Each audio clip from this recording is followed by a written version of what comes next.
Sum of two integers is minus 45. If one of them is 20, then the other one is next. Sum of two integers is minus 45. One of them is 20, then the other one is. So let the other integer be x. So what happens is x plus 20. See here, sum of two integers is minus 45.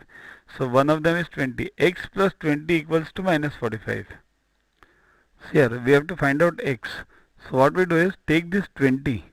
Always keep what you have to find out on the left side and take the other one on the right side. So this 20 will go to the other side of the equals to.